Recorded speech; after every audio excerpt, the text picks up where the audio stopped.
bonsoir amis téléspectateurs de Tank TV ñu ngi leen di nuyu di leen ziar bu baax a baax amati mbégte jàkkaarloog yéen lundi gu jot ni ñu koy defee ci seen émission ñu ni neen nuyoo ak ziar bu baax a baax ci sunu kilifa yi ci diwaanu Tank di Wakaam Ngor Yoff di leen jox seen wàccuwaay bu baax a baax di nuyu mbooleem téléspectateur boo xam ne yaa ngi ñuy bàyyi xel ci Tank TV di leen jaajëfal bu baax a baax ci ànd bi ngeen di ànd ak ñun.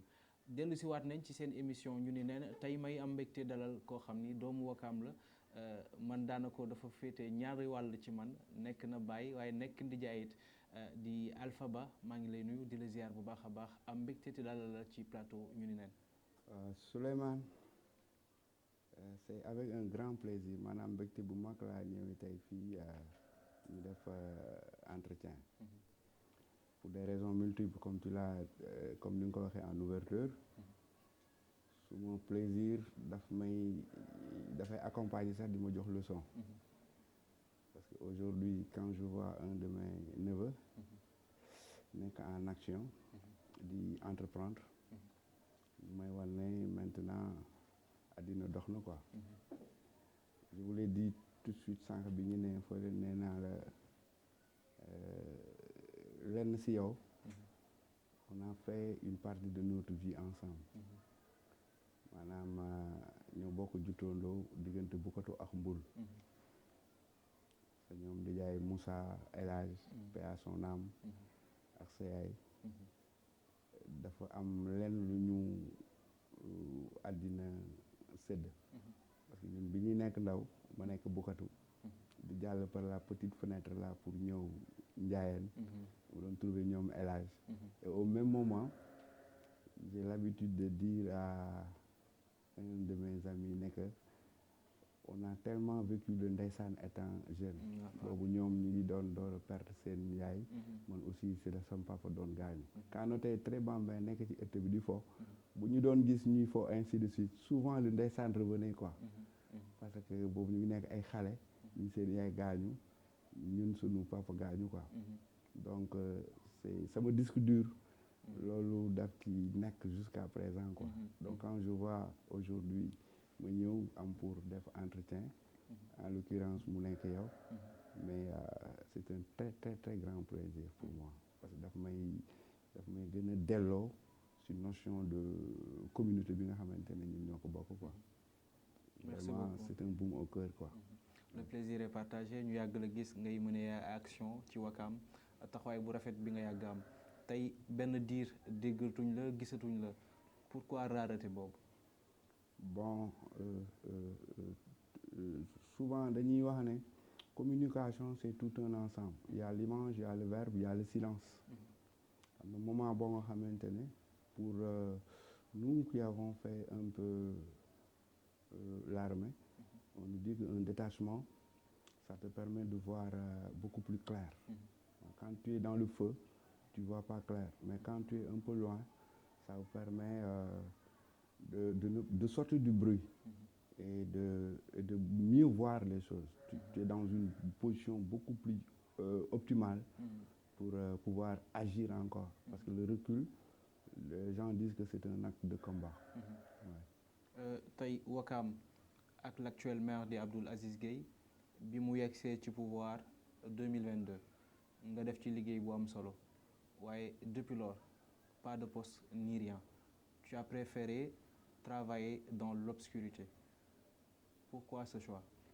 Non, tu sais, xam nga àddina tout est objectif quoi. Du moins man c'est ma manière de faire depuis que je suis bambin.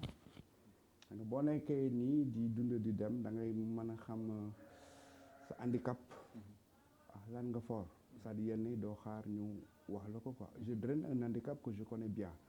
Donc à chaque fois j'ai l'habitude de dire que moi je traite en termes d'objectifs. C'est-à-dire j'ai l'habitude de faire des missions. Une mission il faut savoir la débuter et aussi l'arrêter. Donc, apparemment faire de la politique n'a jamais la politique politicienne n'a jamais été une option pour moi. Pour voir même mieux, j'ai fait le combat politique. J'ai préféré ne pas être élu parce que le mandat politique n'a jamais été une option pour moi. Raison pour laquelle, tout à fait au début, au moment où personne ne pensait à la gagne, moi j'avais déjà cru à la gagne, mais n'empêche, lors de l'élaboration des listes, j'ai préféré être le citoyen de Ouakam, membre de ma collectivité, pour être libre. Parce que moi, ma liberté, moi, quoi. Parce que quand tu fais un choix politique, là, tu es condamné par rapport à un idéal et tout un tas de trucs. Effectivement. Donc, il y a tout ça là qui a fait que, tout juste après la mission, j'ai arrêté. Mais comme j'ai dit, lolo doule ci gagne. Parce que faire la bataille politique avec une équipe, là, tu as une responsabilité morale. Pour moi, lolo mo ëpp doole. Lu ci bëri bon, j'ai pas tiré sur quel que soit l'individu, sur lu nit ñi di xëccoo wala une responsabilité morale est beaucoup plus pleine. Donc actuellement avec l'équipe dirigeante, positif ou pas, j'ai une responsabilité parce que j'ai fait la bataille comme tout un chacun. Donc pour man loolu moo ëpp responsabilité quoi. tey sa ànd ak le maire bu démb doon tey da nga ciy delluwaat. Bien sûr. su laajoon defaat ko ci même contexte boobu noonu dama koy defaat parce que souvent moi je dis que l'anticipation c'est l'arme la plus fatale parce que bon si tu regardes aujourd'hui l'actualité nous sortons d'un point de presse là où Tank s'est exprimé et dans le débat tu vois que les populations ont besoin de l'autorité locale pour appuyer leurs actions donc ce vide là qui nous a toujours manqué. En son temps, quand je fais le recul, il y a 5-6 ans de cela, j'avais dit que Ouakam manquait de ça. Parce qu'à chaque fois, on n'avait pas une autorité qui était en symbiose avec, avec la collectivité. Donc, je suis membre de la collectivité. J'avais imaginé un temps, rêver un Ouakam où le maire dafay nekk en parfaite symbiose avec la collectivité. Cela va nous permettre d'être ensemble de la manière la plus intéressante pour servir Ouakam dans son ensemble. Mon rêve de toujours depuis et jusqu'à présent c'est ça. Donc apparemment je vois que quoi que l'on puisse dire le maire est en train d'accompagner la collectivité. Donc parmi mes souhaits cela c'était maanaam loolu moo ci jiitu woon. Donc bu fekkente ne loolu mu ngi nekk donc là je ne peux que positiver. Et essayer de voir encore comment renforcer. Donc bu ñu ko waraatoon def demain après-demain dama koy def parce que tey boo xoolee ci point de presse bi on a eu à évoquer que le maire de Ouakam est en plein pied par rapport à ce qui se passe. Donc à ce niveau je dis bon je suis satisfait parce que accompagnement boobu noonu. Bon Ouakamois bu comprendre les enjeux comme Yofoa bu comprendre les enjeux comme à Ngor on a besoin des maires yoo xamante ne dañuy accompagner les populations par rapport aux réalités. balaa ñoo ñëw ci point de presse wala conférence de presse bi am tey dañuy ñëw déjà par rapport ak collectivité bi nga xam ne membre nga ci ndax mën nga dikkaat tuuti ci rôle collectivité bi ak taxawaay bi nga xam ne am na ko. Bon. La collectivité, moi j'ai l'habitude de dire que c'est notre identité. Parce que gars yi dañuy wax ne cosaan coutume su lu passé nga koy wax. C'est pas quelque chose de récent. te li passé mooy li la mag mooy li la meññ. On ne peut pas enlever de la commune de Ouakam parce que Ouakam est toujours maître. Parce que ce qui se passe à Ouakam. Et le découpage administratif souvent da ngay wax ne lu ñu mën a changer à tout moment là. Donc alors que Ouakam est plus vieux que tout ça. Donc foofu boo fay wax aada tu es très à l'aise parce que dafa lay yóbbu ci sa identité naturelle. Donc parler de ça dafay bon c'est une partie de toi. Parce que nit aussi warul fàtte li tax mu nekk. Notre identité notre communauté. Mais mooy notre raison d'être avant quoi que ce soit. Donc faire la collectivité, parler de la collectivité, faire des agissements au nom de la collectivité, là tu le fais comme don de soi. À un moment donné doon nañ dégg diversion ci collectivité bi muy collectivité lébu ak aux collectivité lébu ndax toujours am ngeen terrain d'entente wala benn bi moo fi nekk ba tey. Bon xam nga bon en ce qui concerne la collectivité bon dañuy traverser une partie noire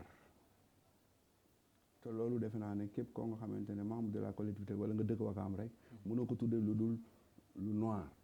Bon parce que da ngay gis lu doon nekk benn day nekk ñaar ainsi de suite les gens se tirent dessus ce genre de truc donc apparemment mënul nekk kenn mais c'est des réalités te souvent dañuy wax ne am na loo xamante ni bu amee comme j'ai l'habitude de dire aux gosses il faut que les gens acceptent de porter le maillot pour qu'on parvienne à faire la distinction de le pour et le contre ce genre de truc ça nous permet de garder notre équilibre par rapport à notre communauté parce que Wakaam a besoin de cet équilibre là soo ko defee ñu xam kenn ku nekk lan nga et pourquoi nit bi di def lii et ce genre de truc parce qu'à un moment donné quoi que l'on puisse dire xëccoo fu mu am très souvent y a quoi que am na lu am quoi surtout quand il s'agit de parler d'intérêt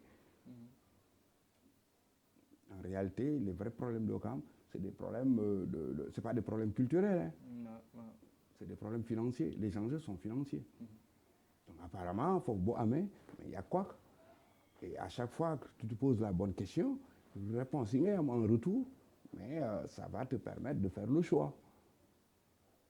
Problème financier yooyu est-ce que tardelul projet Wakaam yu ci bari lu ci mel ni la grande mosquée de Wakaam centre de santé bi nga xam ni war nañ ko am waaye stade bi nga xam ni it boobu ba tey ñu ngi koy jooy. Bon xam nga am na si yenn am na si yenn point nga xamante ne la réponse est très simple parce que souvent quand tu te souviens wala nga def un petit recul tu risques de tomber sur des formes d'accusation et tout ce qui s'ensuit et souvent man j'aime tellement avancer bëgguma di def yenn forme de rappel yi day mel ni da ngay accuser diw parce que àddina moo ay mutation ñoo ànd mais pour cette fois-ci je vais pas parler d'erreur que les Wakamois ont fait mais on a posé beaucoup d'actes yoo xamante ne aujourd'hui notre situation actuelle en partie ñun ñoo war a répondre par rapport à ça parce qu'à un moment donné on s'est tenu d'une manière pas du tout normale par rapport à la gestion de nos terres et tout ce qui s'ensuit parce que pour parler de terrain de football tout ça là la communauté avait prévu tout ça là parce qu'on ne peut pas faire un morcellement faire que des maisons et tout ce qui s'ensuit il y avait des équipements mais tous ces équipements sont tombés dans l'eau parce que peut-être le commun des Wakamois wala Wakamois bu nekk am na ses réponses comme je dis je voudrais pas entrer dans ces détails pour reculer encore mais comme je dis il faut mettre l'accent que ne coow li yëpp c'est des enjeux financiers parce que boo xoolee li jëm ci wàllu aada machin li jëm ci wàllu côté culturel et beaucoup de choses yoo xamante ne collectivité bi waroon na ko mun a def pour gën a servir les populations il y a un vide les gens ne te parleront que de terrain et quand tu parles de terrain tu tombes sur les finances. mais est-ce que yéen tamit yéen a ngi ci amal ay doxalin ngir cosaan googu nga xam ne ñàkk nañ ko ñu mën koo delloo si waat. Bon parce que xam nga avec le temps on gagne en expérience parce que quoi que l'on puisse dire les tiraillements les querelles nous ont beaucoup affectés. Ouais. C'est des faits il faut l'accepter nan la demee lan moo xew comme je dis tu risques de rentrer sur un débat stérile stérile dans la mesure où ñi ngay waxal souvent même quand tu parles ils risquent de ne pas écouter. Je vous donne un exemple. L'exemple la plus récente c'est peut-être lors du début du Ramadan. Il y a eu des agissements sous le 5007. Nombreux sont les Wakamois qui se sont réveillés pour voir qu'une partie du patrimoine est en train d'être exploitée par un inconnu. Je dis inconnu parce que ñu bëri xamuñu nan la demee. Les gens en général dañ naan rek c'est le 5007 c'est le 5007 mais quand tu rentres en profondeur da nga gis ne kooku dafa am këyit bu ko administration bi octroyé moo am autorisation et tout ce qui s'ensuit. L'origine de l'autorisation même pose problème mais pourtant am na pose problème boo xoolee acheminement bi ak nan la def ba am autorisation tu peux t'interroger parce que le maire de la localité avait refusé de signer l'autorisation pour lui. Entre-temps, il s'est adressé avec le sous-préfet. Quand tu regardes la date de la signature, tu vois que le sous-préfet avait signé avant son départ. Mais il a attendu le mois de carême, le mois de Ramadan, qu'on avait record, ils sont sur autre chose pour débuter. Bon, les gens, au lieu de faire comme l'accoutumée, c'est-à-dire descendre et de se tirer dessus, ni tomber souvent sous des gens de querelles et de problèmes, les gens ont préféré garder le silence. Vous voyez, amul ben agissement, boo xamante ne dafa doon indi ay troubles dans le village. Parce que très souvent, boo defee un petit rappel, les vrais problèmes du Ouakam se posent en temps de période Ramadan lay nekk. Tu te rappelles, période Ramadan lay nekk. Donc le choix n'est pas délibéré, c'est un choix tactique. Là, après 5 jours, on a su, ñu dem en intervention, gis ne lii, ça peut faire très mal. Donc il fallait appuyer sur beaucoup de leviers, faire le job sans tambour ni trompette. Et par rapport à ça, on a réussi le coup à l'intermédiaire de 5 jours. Et pourtant, personne, les populations s'interrogeaient pourquoi waa ji di liggéey, pourquoi waa ji di liggéey. Mais on l'a fait arrêter parce que on a été habile dans la démarche et ça a payé. Au lieu de tomber dans une certaine forme de communication, souvent ça ne sert pas à grand chose. Si ay nit yu bokk di waxante wala di defante loo xamante ne du noonu, on a préféré garder le silence. Parce que dans nos méthodes de com, quand tu te souviens un peu du passé, souvent c'est dans nos méthodes de com que l'adversaire lui donne avancé. Parce que da ngay wax mu situer le pour après parfaire, refaire, jusqu'à aller vers son objectif. Là, on a préféré la boucler. Et au final, on a réussi le coup. Donc, des fois, comme tu as dit, le fameux silence-là peut être beaucoup plus intéressant que de verbaliser. Parce que quand tu verbalises, là, tu peux prêter le flanc ou bien s'exposer à autre chose que ce qui était attendu. Donc, alors que Ouakam a besoin de paix, de tranquillité, pour que nit ñi war a mën a nekk ensemble autour de l'essentiel. Par rapport ak conférence de presse bi nga xam ni amal ngeen ko démb ndax mën nga cee dikkaat le conférence de presse tànk lañ ko tuddee ñu nemmeeku ci présence waa Ngor, Yoff ak Ouakam gi ñu nekk. Bon, point de presse là, certes les gens ont été un peu longs parce que des fois, comme on dit, le contexte l'exige. On a été un peu long, mais c'était tellement important et urgent à la fois pour que Tank se prononce. Parce que depuis bientôt moins de 20 jours, nous tous nous savons que par le canal du Conseil des ministres, on a eu écho d'une demande que le PM a fait, c'est-à-dire des rapports et autres là, par rapport à des agissements qui doivent se passer sous le périmètre aéroportuaire. Que ce soit la partie qui se trouve vers Ngor, la partie qui se trouve vers Yoff, comme à Ouakam. Donc il fallait impérativement se prononcer pour alerter. Parce que le mot alerte doit se faire, c'est comme la sécurité. C'est avant qu'il y ait des incidents qu'il faut se prononcer ou bien poser des actes pour ne pas tomber dans le noir. L'esprit du point de presse, c'était ça. C'était pour communiquer, pour être entendu, tirer la sonnette d'alarme pour que nos autorités et comme les populations puissent comprendre que exactement il y a quelque chose qui se prépare dans le périmètre aéroportuaire. Parce que l'autorité a eu, comme le ministre de l'Urbanisme et autres là, a eu à rencontrer certains de nos élus, certains maires. On a échangé, ils leur ont montré leur souhait qui est des agissements en ce qui concerne Yoff sous la bande verte, Ouakam sur l'axe de la VDN et autres là, Ngor, aussi la même chose. Donc il fallait tirer la sonnette d'alarme. Et la chose la plus importante, je pense que le président Blaise l'a dit dans l'entretien, nous demandons plus de nos maires, de nos élus. Parce que nous tous, nous savons actuellement, avec l'administration, vous faites qu'un dafay prononcer où, quand tu as l'appui de l'autorité, c'est encore beaucoup plus conséquent. Donc on a besoin de ces autorités-là pour ñu mën a accompagner les collectivités par rapport à ça.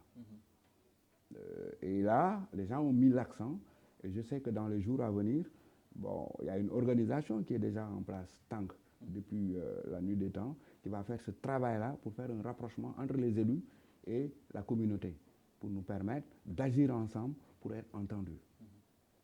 On va parler de d'actualité au Sénégal, plus particulièrement bërki démb le président face aux Sénégalais doon jënoo ak ay ñetti taskatu xibaar yu nekk ci média yu wuute ñu gis ay waxtaan yu bëree bëri population bi aussi ku ci nekk di ci poser ay questions tey en tant que citoyen sénégalais nan nga jàngatee sortie boobee nga xam ni njiital réew bu Sénégal amal na ko.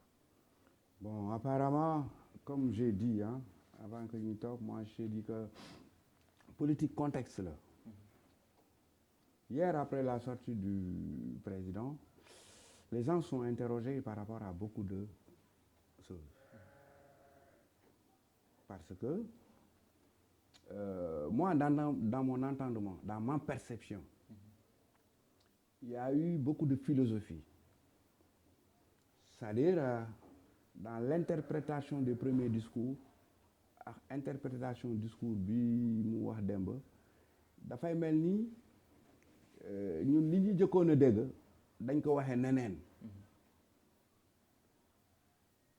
C'est-à-dire même l'esprit de leur pacte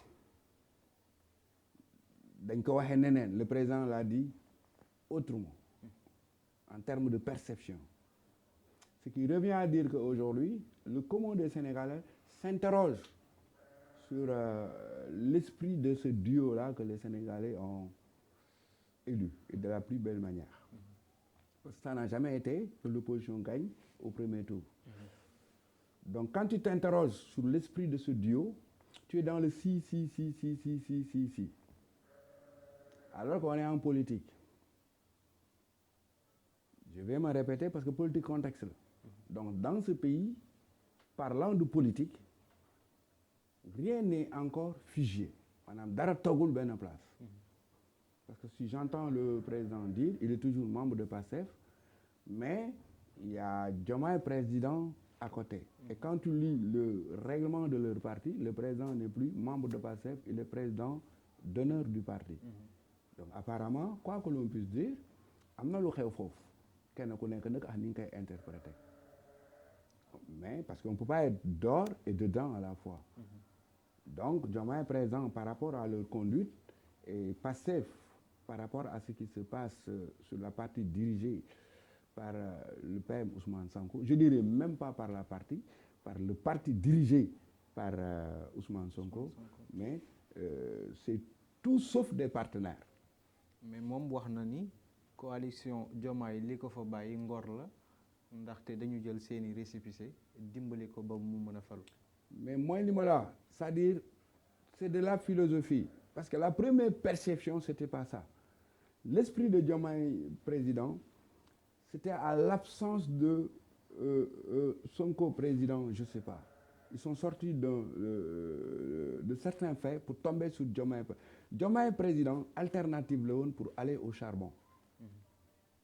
C'est la même donne qu'on a conduit. Ils n'ont fait que changer le titre. Dans les premières explications. C'était ça qui était tombé. Si hier on a entendu autre chose, ñun ñi dégg bële dégg bi da nga am problème mu équilibre. Bon, c'est ce qui pousse que maintenant daf la wóor ne le duo am na fu ñuy excès. Et quand tu entends le président dire, c'est la chose qui m'a tellement marqué, dire que être Premier ministre, c'est un problème de confiance. Le jour où je n'aurai plus confiance, bon voilà. Je vais me séparer de lui. Donc apparemment, yooyu yëpp, c'est des formes d'interrogation, demain, machin. Donc les gens sont dans le si. ci waxam aussi nemmeeku nañ ci nee na bu njiital Pastef fii jëlul seeni responsabilité parti bi dina tas. waaw mais mooy li ma la wax c'est-à-dire discours boobu nit mën na ko dégg nu ne man perception bi ma ci am mooy que ne loolu moom il est dans une donne politique parce que verbe boobu c'est lourd de conséquences pourtant les actes posés à côté pour man moo gën a indi le contraire de ce que Pastef faisait parce que là il y a autant de transhumants autant de faits qui vous montrent que c'était pas l'idéal au départ loolu ban tur lañ koy jox en termes de démarche parce que là c'est des actes qui sont posés là quand il dit que si Pastef ne change pas de conduite là c'est le verbe mais là c'est des actes qui sont posés donc ce verbe là les actes dañ koy emporter parce que actes yi ñuy posé fii moo gën a lourd verbe bi donc kenn ku ne ni nga koy déggee mais man pour man je suis dans des formes d'interrogation et que demain ça peut accoucher autre chose que la réalité d'aujourd'hui donc moi je suis dans ça dans des formes d'interrogation yoo xamante ne après le contexte politique loolu lay joxe. ci député yi dégg nañ ci Anta Babacar mu ngi souligner ni nañu tas assemblée nationale ngir rek Pastef bañ a amati majorité. man pour man kooku il est dans une déclaration politique là c'est son souhait à elle. mais est-ce que moment bi ñu toll moment wu politique la. bon xam nga avec les politiciens souvent comme on dit c'est des gens yoo xamante ne duñu wàcc mukk seen face quoi ils sont toujours à cavale quoi quelle que soit la donne ils ont quelque chose à dire ils ont sur des souhaits sur des orientations yoo xamante ne ñoom ñoo ko xam parce que aussi quand tu as un parti politique c'est pour aller au pouvoir donc li muy wax yëpp moom loolu moom la arrangé dafay xaw a uute tuuti avec les réalités parce que quand tu veux changer lan nga bëgg a changer li fi ne donc li muy wax c'est pour changer li fi ne donc loolu moom la arrangé. crise économique au Sénégal da nga koy nangu wala doo ko nangu.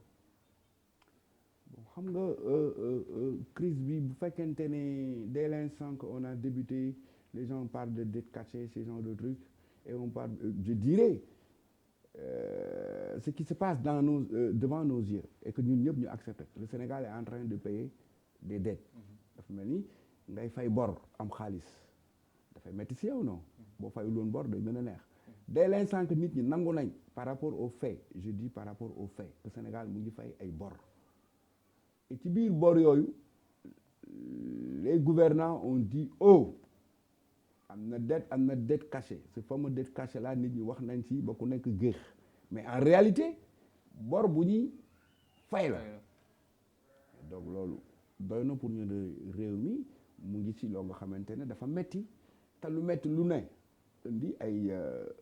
indi ay tolof surtout ci wàllu bor foo xamante ne bu fa tolloo boroom kër gu ne wala état bu ne boo koy fay mais faw mu am jeexital ci sa gafaka te lu am jeexital lu ne ci sa gafaka mais doy na pour nga ne problème am na et puis mieux quand on analyse même la situation mondiale comme a dit le président parce qu'il nous prépare à une augmentation des prix et autres là parce qu'ils nous ont dit que l'État est en train de tenir par rapport à ce qui se passe à l'extérieur d'un moment à l'autre ça peut changer moi c'est ce que j'ai reçu de sa déclaration quand on nous prépare à ça loolu aussi raison de plus pour montrer que la situation économique n'est pas très bien. À quelques jours de la Tabaski ndax jàpp nga ni ci diggante bi changement mën na am ndax jamono ji ku yuuxuwul rek yaa ngi jooy. waaw mais man de gis nga y a de ces problèmes de vie là man dama ci am benn philosophie quoi qui est très claire mooy nit ñi dañuy wax ne tabaski du farata c'est ce qu'on dit non man na ñàkk lañu wax du ma wax kenn bul def mais souvent aussi ni jamono tëdde dafa war a am jeexital ci sa yow à titre individuel. mais selon nos traditions aussi. waaw mais quelles que soient les traditions mais dama ne dafa war a am jeexital ci yow jeexital bi mooy nga remodeler adapté wu parce que lenn lu su nekk aussi bu yàlla defee nga tal ko am loo ci man am loo ci manul pour man da ngay gën a mettre l'accent sur li nga man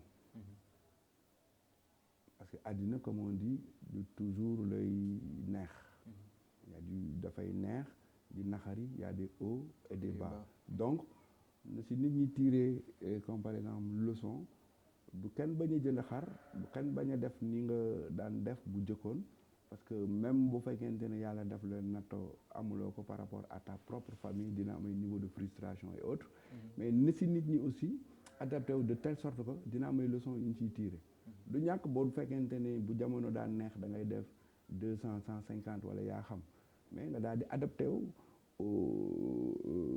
nga contextualiser quoi du ma ne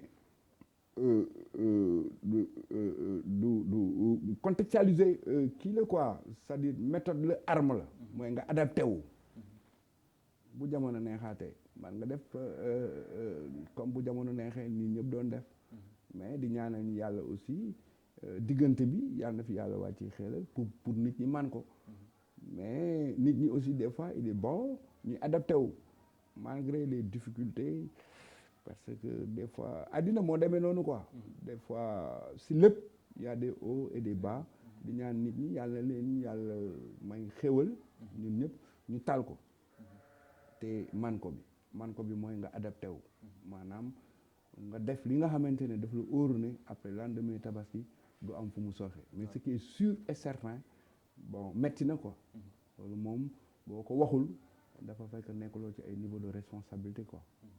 Le président Macky Sall di demander secrétariat bu ONU tey ñu jàpp ni dafa manqué jàppale ci population bu Sénégal malgré li mu defal Sénégal yëpp. man moom quand on est sur des devoirs am na yoo xamante ne bu fekkente ne da nga ko bàyyi rek des fois man je pousse pas la réflexion quoi parce que man pour man le président Macky Sall am na lu mu def ci réew mi parce que aussi quoi que l'on puisse dire ñun yàlla nattoon nañu fekke nañ Senghor fekke nañ Abdou Diouf fekke nañ Ablaye Wade moom fekke nañ ko te kenn ku nekk am nga loo def kenn ku nekk aussi ak contexte bi nga yemool mais man mënuma gëm nit nga nekk ci réew di ko jiite ba jëmi jamono nekkatuloo après nga génn réew mi dem man loolu moom en toute sincérité c'est un peu difficile à accepter ne serait-ce que pour ça franchement man gisuma je suis pas d'accord dans une situation pareille parce que ay nit boo leen jiite pendant tant d'années la moindre des choses après le pouvoir il faut penser à rester dans ce pays-là parce que le pays a tout fait pour toi loolu c'est le strict minimum pour man ma mën a continuer di wax wala di am benn yaakaar bi ci moom quoi loolu c'était le strict minimum parce que son absence aussi mais dafay yóbbu nit ñi si ay formes d'interrogation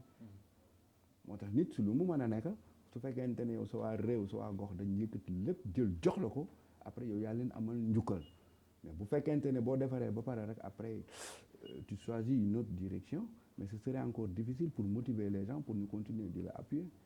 Est-ce que du ak yi mujjee am digganteem ak Sonko ak coalition beeg yooyu moo waral et que dañuy naan président bu nekk boo demee ba ñàkk sa réew da ngay génn ba laps de temps nga dellu sewaat peut-être. Donc moi je vois pas sous cet angle parce que aussi quoi que l'on puisse dire nous on a été au Sénégal en temps on n'a pas voyagé quoi et nous savons que aussi vu l'actualité par rapport à beaucoup de faits et puis les faits sont très têtus hein. C'est un peu difficile nit ñi mën nañ nekk ci fàtte avec le temps les gens oublient mais ce qui s'est passé à un moment donné dans l'histoire politique de notre pays là mais il y a certains ils doivent répondre quoi parce que quel que soit alpha nguur jarul yenn genre fait quoi parce que quand tu revisites un peu l'histoire des gosses qui ont été abattus et puis froidement si yenn méthodes yi si yenn façon yi franchement si c'est ça le pouvoir mais franchement c'est terrible rien que pour ça mais le peuple attend des réponses quoi. Problème de l'homosexualité au Sénégal ba ndëgën ni coow la fi ndax bés bu jot jàpp nañu diw. Bon pour man problème mu homosexualité au Sénégal moi je dis que xam nga les problèmes de société société bi mooy apporter ay réponses. Donc lu société bi war a apporter ay réponses man damay wax ne su fekkente ne tu as l'opportunité d'avoir le micro parce que la presse est dans son rôle la presse aime les choses spectaculaires ce genre de trucs di xew na ils sont dans leur rôle mais d'habitude au Sénégal retour bi c'est-à-dire il ne protège pas le peuple parce qu'il y a de ces questions sensibles boo koy aborder tu prends un spécialiste quelqu'un qui est en mesure de voir derrière l'image derrière les faits pour apporter ce petit plus là que les populations ont besoin. Quand tu regardes les télés étrangers ces genres de trucs ce qui se passe à l'étranger, à chaque fois que certains faits de société se déroulent, on prend un spécialiste à la matière, on l'interroge, il donne son point de vue et d'une manière beaucoup plus profonde. Là, il va te permettre de comprendre ce qui est derrière l'image. Mais là, on vous donne l'info et puis midi, 14h, ainsi de suite, en boucle, alors que ñoom duñ la jox réponse. Duñ la pousser pour nga interroger wu pour xam qu'est-ce qui est le déterminisme de ça, qu'est-ce qui est à l'origine de ça. Ce qui est à l'origine de ça, c'est des faits multiples. Mais loolu bu fekkente ne il n'aide pas le peuple à le comprendre mais peuple boobu yow nan nga leen di apporter des solutions nan nga leen di nan nga leen di dimbale nan nga leen di éduquer. Tu leur donnes l'info nga bàyyi leen les gens nekk dans du wax sa xalaat alors que am na fait de société xamante ne boo amee il y a des gens qui ont été formatés qui ont été à l'école et c'est l'État qui a payé pour leur formation. Ces gens-là, il faut les inviter sur les plateaux. Ils expriment par rapport à ces faits de société pour nous sortir exactement ce qui est à l'origine de ça. Approximativement, les gens pourront tirer des leçons. Et bu laajee ay réorientation ay éducation des sorties je sais pas nit yi mën ko def après mais mënuloo midi 14h ainsi de suite en boucle jàpp nañ fii def nañ nii après tu nous laisses comme ça mais loolu ay dafay mujjee nekk agression. Ils doivent nous parler de solutions et pour des faits de société c'est la société qui doit apporter des réponses et la société c'est qui? C'est moi, c'est toi. Ils doivent nous aider pour que ensemble ñu xam qu'est-ce qui est à l'origine de ça. Parce que c'est des choses bu kenn wax ne masu fi am masoon na fi am à un degré mais li xew léegi c'est autre chose que ce que les gens avaient l'habitude de voir. Pourquoi mu grimper noonu? Qu'est-ce qui a provoqué ça? Li ko mën a provoquer mais lu bëri la. maa ngi tooñ benn ñuy werante keroog chantier Pamadienne j'étais avec un ami je lui dis mais Sénégal ñi di def étude ci wàllu xel mais ñooñu dañ leen war a fay lu bëri di leen jox micro bi pour ñuy wax parce que le Sénégal a besoin de ça. Nous on ne croit que ce qui est sur l'image mais le plus important c'est la machine qui vous donne l'image derrière la télé ce qui se passe ce petit truc là mais c'est ça qui est important c'est ça le déterminisme. S'il n'y a pas ça, mais chaque jour on est agressé. On voit mais on ne comprend pas. Est-ce que aajowul plus de communication bu positif ci population bi que communication wu saaga dàgg santé? C'est au-delà même de ça. Je vous donne un exemple. Tout à fait en ouverture maa ngi lay wax ce que la communauté nous avait offert. Moi j'ai grandi à Bokato. Une partie de toi à Ndiayène. C'était dans des concessions, c'était pas dans des villas, comme là où nous sommes aujourd'hui. L'esprit d'une concession, c'est quoi? C'est la famille d'une manière très large. Aujourd'hui, une partie de nous se trouve dans des villas. Mais loolu dafay am répercussion sur l'éducation, notre éducation, sunu nekkin ainsi de suite, benn complémentarité bi dafay manquer. Mais loolu, mais dafay jouer sur l'éducation de nos enfants et autres. Mais yooyu noonu yëpp am na lu mu andi.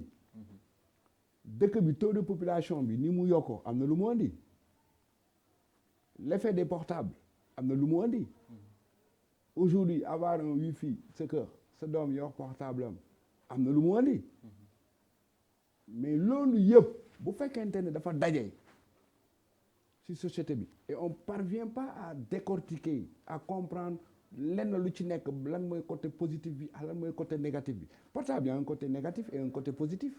Si on ne parvient pas à décrypter tout ça et poser le débat pour pouvoir permettre aux populations de comprendre comment on va s'en sortir.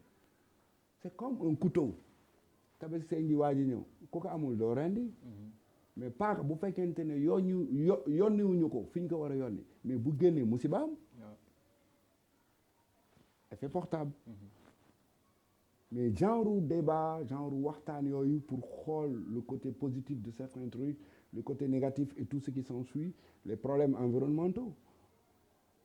L'esprit de notre point de presse aujourd'hui, quand on parle que les gens ont des problèmes dans leur localité et autres là, la proximité, tout ce qui s'ensuit, mais loolu day am jeexital sur l'éducation de nos enfants. T'as pas entendu un vieux dire que éduquer les enfants aujourd'hui c'est très difficile parce que la moitié de nos enfants passent la nuit dehors.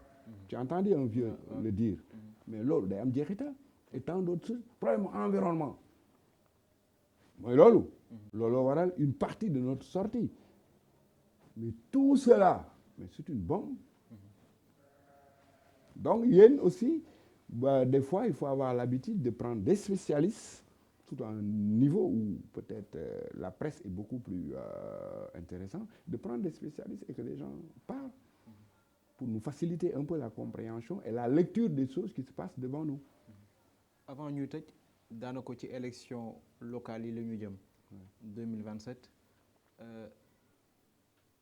ñu ngi gis potentiel yu bees yuy génn ci nouvelle génération bi sa xalaat lan la ci. Bon, apparemment, mais loolu chose très normale parce que dans la vie chaque génération viendra pour accuser l'autre génération de manquement. Une génération c'est 10 ans 15 ans am ñoo xamante ni depuis bientôt tant d'années ñu ngi fi ñoom ñoo yoroon les gouvernants ñoom ñoo doon doxal ainsi de suite. Si on voit qu'il y a des jeunes qui émergent loolu au départ tu peux que positiver parce que quelque part aussi un engagement loolu mooy lu kenn mënul bañal kenn tout le monde est citoyen sénégalais les choses qui se passent dans notre cité nous intéressent mais toujours il y a un petit mais parce que quand on parle de contexte et ñuy wax politique mën na am un côté positif comme un côté comme un côté négatif léegi foofu c'est aux acteurs c'est aux politiciens d'essayer de réfléchir par rapport aux enjeux lan mooy li nga xamante ne buñ ko defee dinañ mën a servir le peuple parce que aussi quoi que l'on puisse dire depuis bientôt tant d'années on a eu la chance d'avoir 4 maires je sais pas 5 maires bon léegi dañuy dem élection kenn ku nekk am nga noo ko gisee et quoi que l'on puisse dire pour bépp maire bu fi mën a jàll pour chaque élection dina am ku ñëw ne man dama bëgg loolu c'est la chose la plus légitime mais comme que si politique lañ ne te xam naa ne politiciens yi fi mu nekk nii ils sont tellement redoutables chaque verbe chaque mot ça va être élucidé et orienté donc il faut être vraiment prudent ak ñoom parce que ñoom lu waaye wax rek bon dañ koy utal boîte et tout ce qui s'ensuit donc apparemment le chemin est là tout le monde est libre d'y participer mais aussi na nit ñi bàyyi xel aussi li population yi di xaar pour la gouvernance quoi c'est pas parce que tu es parce que à chaque fois qu'il y a un candidat pour être maire il y a quelqu'un qui n'est pas candidat pour être maire les gens qui sont pas candidats sont plus nombreux que les gens qui sont candidats effectivement c'est une très bonne question ñii di wax ne ñoom candidat lañ ñi newul candidat ñoo leen ëpp si demain on se lève pour tout un chacun ñu def publication ñun ñëpp suñu page ne moi je suis pas candidat ñoom dinañ tiit parce que être candidat aussi ne doit pas être chose vraiment très aisée quoi ça doit être mûri réfléchi par rapport aux enjeux et tout ce qui s'ensuit. Merci beaucoup d'avoir répondu à notre invitation tey message bi nga bëggoon jàllale ci population wakamoise bi waaye sénégalaise bi plutôt lan lay nekk. Bon comme que man sama kàddu peut-être souvent mes activités se limitent sur le plan local. Je dis que Ouakam a besoin de beaucoup plus de sérénité et beaucoup plus d'écoute. Les gens ont besoin les gens doivent s'écouter et se poser très souvent les bonnes questions pour avoir les très bonnes réponses. Parce que non problème, j'ai l'habitude de dire que nit du jóge feneen ñëw duñu ko régler et que aussi nit ñi mën a def la part des choses entre la collectivité et la commune. Nous, d'une manière générale, moi personnellement, lu bëri si sumay activité je le fais pour le compte de la collectivité parce que tout simplement je suis tellement wakamois et je connais tellement l'équilibre qu'il faut pour parce que comme je dis Wakam a besoin de Wakam pour faire la traversée man gëwma ne Wakam traditionnel dafa war a disparaître avec le temps et si on fait pas attention mais la disparition peut être fatale pour nous parce qu'il y a beaucoup de choses qui se font sans nous et si on ne réajuste pas très bien surtout du point de vue coutumier on risque de disparaître avec le temps parce que da ngay gis même avec la jeunesse souvent si c'est pas explosif ou bien les enjeux ne sont pas financiers ils ne se présentent pas ce côté passe-passe ce côté collectivité bi dafa am benn vide quoi parce qu'il y a eu beaucoup d'agressions et des choses bon yoo xamante ne à un moment donné mënoon na ñàkk quoi mais bon nañu gën a liggéey ci côté boobu pour yàlla defal ñu jàmm dans les années à venir quoi ñu éviter souvent xiroo bi ŋaayoo bi surtout dans le verbe quoi surtout dans le verbe parce que njariñ du ci bëri quoi parce que des fois nit dafay soxla dignité am lu bëri te nit warul jox nii rek di dóor si sa mbokk wala si yenn yi d'une manière vraiment gratuite quoi et puis di profiter de votre antenne pour dire à l'ensemble des Wakamois peut-être je me suis prononcé pour certains à leur nom surtout pour le compte de la collectivité su fekkente ne dama juum dans le verbe maa ngi jégalu ñëpp espérant que peut-être li ma wax mun na am jeexital pour Wakamois yi mel ni man quoi di ñaan yàlla jàmm am ci dëkk bi ñëpp am jàmm am salaam pour des lendemains meilleurs quoi.